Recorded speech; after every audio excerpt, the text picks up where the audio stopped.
नमस्कार, हरित प्रभात समाचार देख रहे हैं आप। आपके साथ मैं हूं राशि। आइए खबरों की ओर बढ़ेंगे। 56वां राष्ट्रीय प्रेस दिवस मना रहा भारत। जिला पंचायत सदस्य पद्मेश गौतम। खबर मध्य प्रदेश के रीवा जिले से है, जहां भारतीय प्रेस परिषद को सम्मानित करने के लिए हर साल 16 नवंबर को राष्ट्रीय प्रेस दिवस मनाया जाता है। यह दिन देश में एक स्वतंत्र और जिम्मेदार प्रेस की उपस्थिति का प्रतीक है।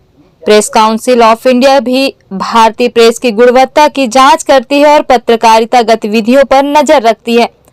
इस बार 16 नवंबर 2022 को भारत में 56वां राष्ट्रीय प्रेस दिवस मनाया जा रहा है।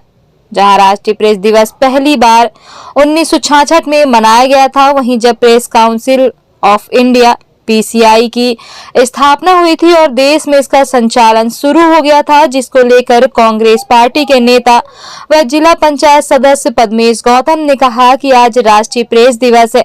इस अवसर पर आज इस दुनिया का कोई भी देश अपनी सीमाओं के भीतर और बाहर क्या हो रहा है यह जाने बिना जीवित नहीं रह सकता। देश के प्रेस के लिए स्वतंत्र और जिम्मेदारी से काम करना बेहद जरूरी है।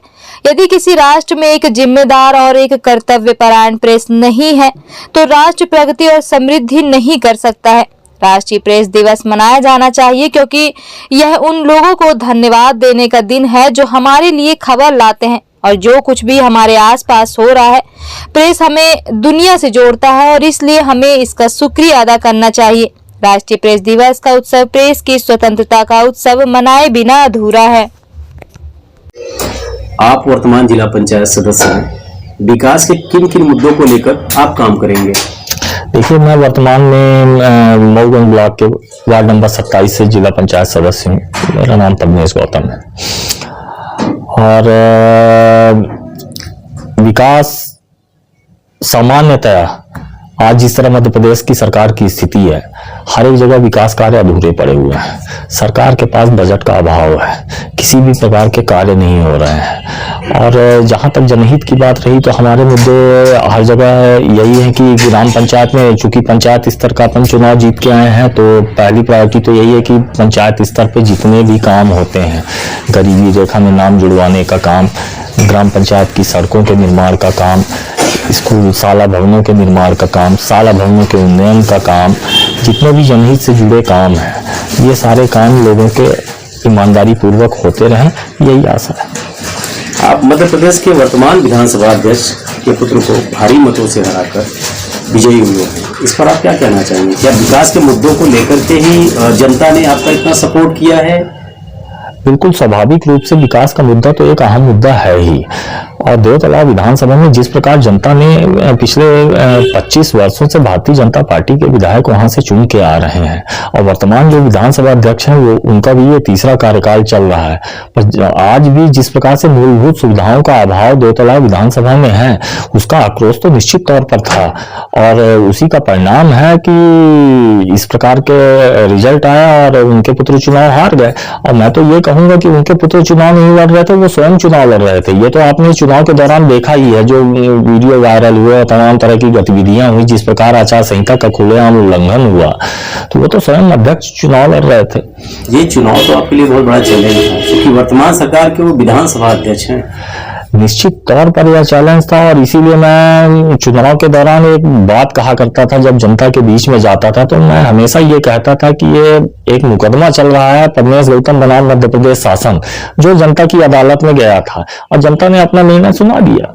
यदि आगामी चुनाव 2023 में विधानसभा चुनाव में कांग्रेस की सरकार पूर्ण बहुमत से बनती है, तो प्रथम दृष्टया विकास कार्य को लेकर कि क्या क्या मुद्दा रहेगा? देखिए, सबसे बड़ा मुद्दा तो हमारे यहाँ एक प्रसिद्ध अपने विंध्य का ही सबसे प्रसिद्ध शिव मंदिर है, उसके सौंदर्यीकरण का कार्य मेरी पहली प्राथमिकता में रहेगा। और अगर जनता ने कभी मौका दिया और कांग्रेस सरकार बनती है तो निश्चित तौर पर पहला काम इस दिशा में तेजी से होगा। दूसरा, मेरा ये मानना है कि हमारे देवतलाव विधानसभा में एक देवतलाव ग्राम पंचायत है, जो कि एक आज वहां नगर पंचायत की आवश्यकता है। अभी स्पीकर साहब आपके मुख्यमंत्री जी को भी लेके आए थे और वहां उन्होंने प्रयास किया, पर वो शायद हो नहीं पाया, या जैसा भी रहा हो, इस सरकार में तो काम होने नहीं है। तो नगर पंचायत का निर्माण, यह भी पहली प्राथमिकता होगा। ये एक विधानसभा चुनाव का अहम मुद्दा कहलाएगा। आप इस पर क्या कहना चाहेंगे, जनता को क्या संदेश देना चाहेंगे? देखिए, आज राष्ट्रीय प्रेस दिवस है। इस अवसर पर आज इस दुनिया का कोई भी देश अपनी सीमाओं के भीतर और बाहर क्या हो रहा है इस बात की जानकारी रखना चाहता है। देश के प्रेस के लिए स्वतंत्र और जिम्मेदारी से काम करना बेहद जरूरी है, और यदि किसी राष्ट्र में एक जिम्मेदार और कर्तव्यपरायण प्रेस नहीं है तो राष्ट्र प्रगति और समृद्धि नहीं कर सकता है। राष्ट्रीय प्रेस दिवस मनाया जाना चाहिए क्योंकि यह उन लोगों को धन्यवाद देने का दिन है जो हमारे लिए खबर लाते हैं और जो कुछ भी हमारे आसपास हो रहा है उन सारी गतिविधियों की जानकारी हम सबको प्रदान करते हैं। हमें पूरे प्रेस के साथियों को, प्रेस हमें दुनिया से जोड़ता है और इसलिए हमें इसका शुक्रिया अदा करना चाहिए। राष्ट्रीय प्रेस दिवस का उत्सव, प्रेस की स्वतंत्रता का उत्सव मनाए बिना बिल्कुल ही अधूरा रहेगा, मेरा ऐसा मानना है। पत्रकार स्वतंत्र है लेकिन सुरक्षित नहीं है। वर्तमान सरकार जो है पत्रकारों को दबाने का प्रयास करती है। अगर सरकार के विरुद्ध कोई मुद्दा पत्रकार उठाता है तो उसको दबाया जाता है, इस पर क्या कहेंगे? देखिए, निश्चित तौर पर पत्रकारिता हमारे देश का चौथा स्तंभ है और अगर हम इसे सुरक्षित नहीं रह पाए तो फिर हम अपने देश को क्या सुरक्षित रख पाएंगे, ऐसा मेरा अपना मानना है। तो पत्रकारों की सुरक्षा का तो संपूर्ण दायित्व तो सरकार के ऊपर है और सरकार को इसके ऊपर जिम्मेदारी पूर्वक और गहन विचार करना चाहिए कि हम किस प्रकार पत्रकारिता को स्वतंत्र और निष्पक्ष रूप से और फिर उनको सुरक्षा भी प्रदान कर सकें। ऐसी व्यवस्था सरकार को करनी चाहिए। लगातार भारतीय जनता पार्टी की सरकार यहाँ मध्य प्रदेश में है, पत्रकार के मुद्दे हैं, पत्रकार सुरक्षा कानून के लिए कई बार आवाजें भी उठाई गई हैं, लेकिन उस पर अमल अगर आपकी सरकार आगामी 2023 में बनती है, क्या कांग्रेस की सरकार पत्रकार सुरक्षा कानून लागू करेगी? बिल्कुल, मेरा ऐसा मानना है कि अगर कांग्रेस पार्टी की सरकार बनती है तो समाज के हर वर्ग को जब हम सुरक्षा मुहैया कराने की बात कर रहे हैं तो उसमें पत्रकारिता के क्षेत्र में और पत्रकारों की सुरक्षा एक अहम मुद्दा रहेगा। निश्चित तौर पर इसके लिए प्रयास होगा और होना भी चाहिए, मेरा ऐसा मानना है।